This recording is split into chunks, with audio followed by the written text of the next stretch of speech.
Hello everyone, welcome back to my channel. আশা করি সবাই খুব ভালো আছেন। চলে এসেছি আরেকটা রাজকীয় রান্না নিয়ে। আজকে হবে বিরিয়ানি। বিরিয়ানি কথাটা মাথায় এলেই কিন্তু চিকেন বা মাটনের কথাটাই প্রথমেই মাথায় আসে, কিন্তু আজকে পাঠার বিরিয়ানি নয়, আজকে হবে গাছ পাঠার বিরিয়ানি। আজকের রান্নাটা কিন্তু খুবই মজার হতে চলেছে আর খুবই রাজকীয় হতে চলেছে। আর এটুকু আমি হলফ করে বলতে পারি, আজকের এই এঁচড় বিরিয়ানি বা গাছ পাঠার বিরিয়ানিটা কিন্তু কোনো অংশেই পাঠার বিরিয়ানির থেকে কম হবে না, এইটুকু গ্যারেন্টি কিন্তু আমি দিচ্ছি। তো চলুন আজকের এই রান্নাটা কিভাবে করছি সেটা দেখে নেওয়া যাক। এঁচড় বিরিয়ানি করার জন্য আমি এঁচড় নিয়ে নিয়েছি ছাড়ানো 700 গ্রাম আর 3টে আলু নিয়েছি। এবার এঁচড়টা কেটে নেব। এঁচড়টাকে একটু বড় করে কাটতে হবে, যেভাবে এঁচড়ের তরকারিতে কাটা হয় তার থেকে একটু বড় রাখতে হবে। তো এইভাবে এঁচড়টা কেটে আমি জলে ভিজিয়ে রাখবো কিছুক্ষণ। আর আমি আলুটাও কেটে নেব বড় করে। এবার বিরিয়ানি মশলাটা তৈরি করে নিতে হবে। তার জন্য দেখুন আমি কি কি নিয়েছি। এখানে আমি নিয়েছি সাজিরে, গোলমরিচ, গোটা জিরে, এখানে নিয়েছি এলাচ, লবঙ্গ, নিয়েছি তেজপাতা, গোটা ধনে, এখানে হচ্ছে মরিচ, জায়ফল, জয়িত্রী, স্টার আনিস, আর নিয়েছি দারচিনি আর হচ্ছে শুকনো লঙ্কা। আর এখানে আমি 700 গ্রাম বাসমতি চাল নিয়েছি, ভালো করে ধুয়ে ভিজিয়ে রাখবো 20 মিনিট থেকে 25 মিনিটের জন্য। 4টে পেঁয়াজ নিয়েছি, বেরেস্তা বানাবো। আর এখানে কয়েকটা রসুন নিয়েছি, রসুনটা আমি একটু থেতো করে নিচ্ছি।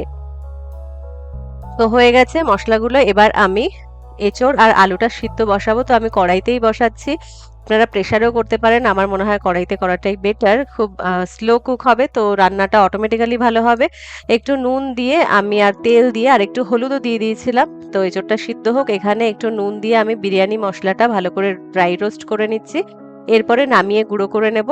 এবার আমি তেলের মধ্যে দিয়ে দিচ্ছি পেঁয়াজ কুচিগুলো, কারণ বেরেস্তা তৈরি করতে হবে। তো গ্যাসের আঁচটা কিন্তু এখন হাই হিটে থাকবে বেরেস্তা তৈরি করার সময়। ভালো করে নাড়াচাড়া করতে হবে। আর এখানে এই যে লোহার কড়াইতে করছি বলে এঁচড়টা একটু কালো হয়েছে, ডাজন্ট ম্যাটার। তো এবার বেরেস্তা আমাদের হয়ে গেছে, বেরেস্তাটা আমি নামিয়ে নিচ্ছি। সিদ্ধ করে রাখা আলুগুলো আমি ভেজে তুলে রাখবো। এই যে আলুটা আমার ভাজা হয়ে গেছে, এঁচড়টাও এবার আমি ভেজে তুলে রাখবো। তো তেলের মধ্যে আমি এঁচড়গুলোও দিয়ে দিচ্ছি। এবার এঁচড়টা ভাজা হয়ে গেছে, এবার ওই সেম প্যানের মধ্যে আমি আরেকটু সর্ষের তেল দিয়ে দিলাম। এবার দিয়ে দিচ্ছি রসুন যে থেতো করে নিয়েছিলাম সেইটা, আর পেঁয়াজ আমি মিক্সিতে বেটে নিয়েছি, তো পেঁয়াজ বাটাটাও আমি দিয়ে দিলাম।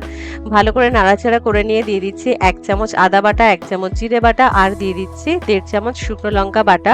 ভালো করে মশলাটা কষিয়ে নিতে হবে। এবার আমি দিয়ে দেবো টক দই, 1 কাপ মতো টক দই আমি দিয়ে দিলাম। টক দই দেওয়ার সময় গ্যাসের আঁচটা একটু কমিয়ে দেবেন। 1 চামচ আমি দিয়ে দিচ্ছি বিরিয়ানি মশলা, যেটা আমি তৈরি করে নিয়েছিলাম। তো মশলাটা ভালো করে কষছে, এবার আমি দিয়ে দিচ্ছি পরিমাণ মতো নুন। এবার 2টো টমেটো আমি মিক্সিতে পেস্ট করে নিয়েছি, সেটাও আমি দিয়ে ভালো করে কষিয়ে নিতে হবে যতক্ষণ না মশলা থেকে তেল ছেড়ে আসে। এই দেখুন তেলটা কিন্তু উপরে চলে এসছে। এবার আমি দিয়ে দেবো এঁচড়টা, দিয়ে ভালো করে এঁচড়টা মশলার সাথে কষিয়ে নিতে হবে। তো ভালো করে কিন্তু কষানো হয়ে গেছে। আবার দিয়ে দিচ্ছি 1 চামচ বিরিয়ানি মশলা। ভালো করে কষানো হয়ে গেলে দিয়ে দেব জল। এবার ভালো করে ফোটাতে হবে যতক্ষণ না এঁচড়টা ভালো করে সিদ্ধ হয়ে যায়। অনেকটা সিদ্ধ তো হয়েই গিয়েছিল। আর দিয়ে দিচ্ছি পরিমাণ মতো নুন। এবার ঢেকে আমি কিছুক্ষণ এঁচড়টা সিদ্ধ করে নেব। আর অল্প একটু চিনি দিয়ে দিচ্ছি স্বাদটাকে ব্যালেন্স করার জন্য। তো এই যে প্রায় হয়ে এসেছে। এবার আমি এঁচড়টা আলাদা করে রাখছি, আর হচ্ছে যে গ্রেভিটা সেটা আলাদা করে রাখছি, যাতে আমাদের লেয়ারিং এ খুব সুবিধা হয়। এবার ভাতটা বসাবো, তার জন্য আমি জল বসিয়ে দিয়েছি। দিয়ে দিচ্ছি একটু বেশি পরিমাণে নুন আর গোটা গরম মশলা আর সাজিরে, আর দিয়ে দিচ্ছি একটু লেবুর রস, তাহলে ভাতটা একদম সাদা হবে। আর একটু তেল দিয়ে দিলাম, আর দিয়ে দেবো অল্প পরিমাণে ঘি। ভালো করে জলটা ফুটে এলে চালটা আমি দিয়ে দিচ্ছি। বিরিয়ানির ভাত হতে কিন্তু খুব বেশি সময় লাগবে না, 70 to 80% সিদ্ধ হবে, মোটামুটি 5 থেকে 6 মিনিটেই হয়ে যাবে ম্যাক্সিমাম। আর আমি দিয়ে দিলাম একটু কড়াইশুঁটি। তো কড়াইশুঁটিটা দিলেও কিন্তু খুব সুন্দর লাগে, না চেহারাটাও খুব ভালো লাগে রান্নার, আর খেতে তো দুর্দান্ত লাগেই। এবার লেয়ারিংটা হবে। ভাতটা আমি নামিয়ে নিয়েছি, এখানে কয়েক পিস এঁচড় দিয়ে দিলাম আর একটু গ্রেভি দিয়ে দিলাম। এবার কিছুটা পরিমাণে ভাত দিচ্ছি, লেয়ারিংটা করব। এর উপরে আমি ভেজে রাখা আলুগুলো দিয়ে দিলাম, আবার দিয়ে দিচ্ছি কয়েক পিস এঁচড়, আর দিয়ে দিচ্ছি একটু গ্রেভি। এবার একটু বেরেস্তা আমি দিয়ে দিলাম, দিয়ে দিচ্ছি 1 চামচ বিরিয়ানি মশলা, আবারও বাকি ভাতটা দিয়ে দিচ্ছি। এর উপরে আমি দিয়ে দিচ্ছি বাকি এঁচড়টা, আর বাকি যে ভাতটা ছিল সেটাও আমি উপরে দিয়ে দিলাম। এবার আমি দিয়ে দিচ্ছি 1 চামচ বিরিয়ানি মশলা, দিয়ে দিচ্ছি বাকি বেরেস্তাটা। এবার দিয়ে দেবো ঘি, মোটামুটি 1 থেকে 1.5 চামচ মতো ঘি আপনারা ব্যবহার করতে পারেন।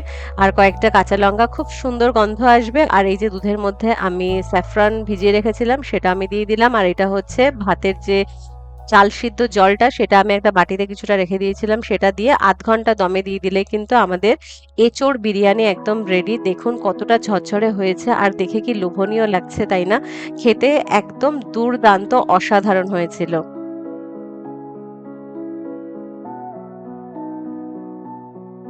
তো আজকের এই রাজকীয় রান্না কিন্তু কমপ্লিট অ্যান্ড গরম গরম সার্ভ।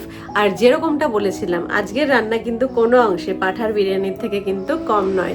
সেটা কিন্তু টেস্ট করেই কিন্তু আমি বলছি আপনাদের, আশা করি আপনাদের সেটা দেখে মনেই হয়েছে। আর আপনারা কেমন লাগলো অবশ্যই আমাকে কমেন্ট বক্সে জানাবেন। তবে এটুকু আমি বলতে পারি যে এই যে কামিং সানডে আসছে, অবশ্যই কিন্তু বাড়িতে এঁচোড় বিরিয়ানি করবেন আর আমাকে জানাবেন যে কেমন হয়েছে। আশা করি ভালোই লাগবে। তো যদি আজকের ভিডিওটা ভালো লেগে থাকে তাহলে ভিডিওটিকে লাইক করবেন, শেয়ার করবেন, আমার চ্যানেলটিকে সাবস্ক্রাইব করবেন। তো দেখা হবে পরের ভিডিওতে। সবাই খুব ভালো থাকবেন।